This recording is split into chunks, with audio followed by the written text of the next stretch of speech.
ගොඩක් කට්ටිය DB එකේ account එක registration වෙන්න දන්නේ නැහැ. ඉතින් ඒ කට්ටියට මේ බලා ගන්න පුළුවන්. link එකෙන් ගියාට පස්සේ මෙන්න මෙහෙම DB කියලා. හරිද? DB එකේ අපි අහන්න ඕනේ පළවෙනි එක. ඉතින් මෙන්න මෙහෙම ඒ ඔයගොල්ලන්ට app එක මේකෙන් තියෙනවා login තියෙනවා registration තියෙනවා. මේ registration යනවා. ඉතින් මෙන්න මෙහෙම මේ ඔයාලා registration ගියාට පස්සේ එතන උඩින් දෙන one click තියෙනවා by phone තියෙනවා by email තියෙනවා social network. ඒකෙන් දෙන්න by phone. එතනට ගහන්න ආවේ phone number එක. phone number එක ගහලා ඉවරලා එතනින් මේ code එක. ඉතින් මේ send වුණාට පස්සේ phone number එකල code එකක් එනවා OTP එක. ඒක එතනට ගහන්න. ඊට පස්සේ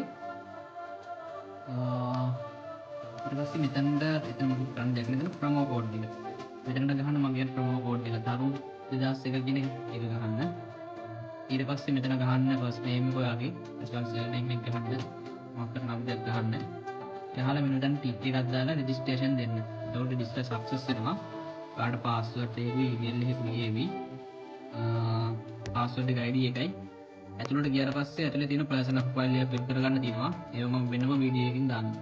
right.